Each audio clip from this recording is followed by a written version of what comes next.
Mutta ihan peruskäytännön arkiasioita.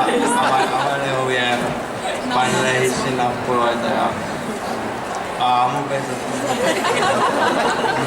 Rakkauden määrä on sanoin kuvaamaton teidän välillä. Mitenkäs sitten opaskoirassa heitä? No liikkumisessa etsii suojatiet, etsii portaat, ovet. Eli auttaa siellä, mulla pitää olla reitti tiedossa, mitä mä kävelen ja koira sitten näyttää siellä reitillä olevia asioita, juuri nämä ovet ja portaat ja suojatiet. Mahdollistaa reippaan kävelemisen hyvällä rytmillä.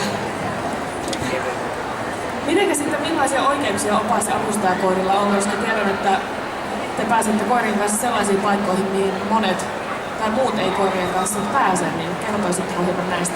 Joo, eli avustajakoirilla ei ole mitään rajoitteita mihin sen kanssa ei